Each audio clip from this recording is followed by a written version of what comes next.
So one more look at my 034, 036 build before I put it back together. Again, I had to reset the squish. I took about 20 thousandths off the base with a sanding block, and I've got the squish to right at 20 thousandths, no base gasket. I opened up the lower transfers. I adjusted the exhaust port to 100 degrees. It was at 100 after I massaged the base. The intake, I put the intake boot on and I just scribed and matched where the boot would be. It's a little ugly, but everything's just rough and not really rough, but it's just lightly ground.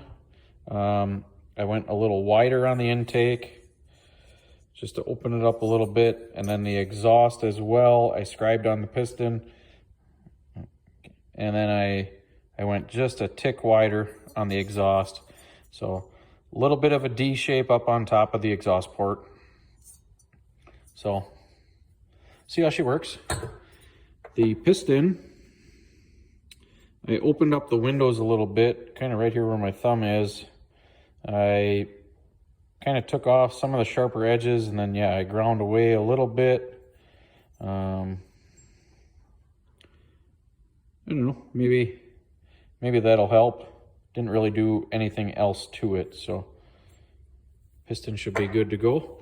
The last thing I need to do for modifications wise is I am going to, now I dropped the keyway. I gotta find that, but I'm going to grind down the keyway on the crankshaft so that I can advance the timing a little bit. I'm not sure how many degrees that'll be, but I've read grinding the keyway, up to 1/2 should make a difference. So I'm gonna try that, see how it runs, and we'll go from there. Okay, so here is my flywheel key. I started with the angle grinder, and then I locked my vice grip here in the vise, and then I just kind of continued on with a square file, and it's about halfway.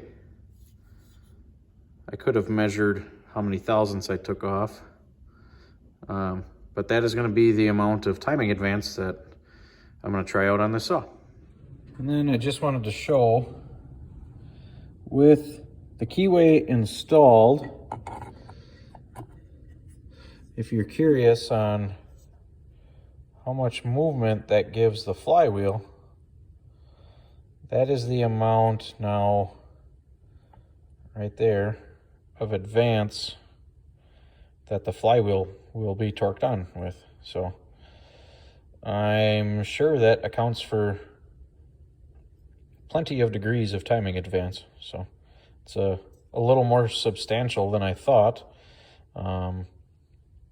Maybe if I would have kept, or maybe if I chuck up the timing wheel on the other side, I might be able to see how many degrees that actually is. But that is going to be my timing advance.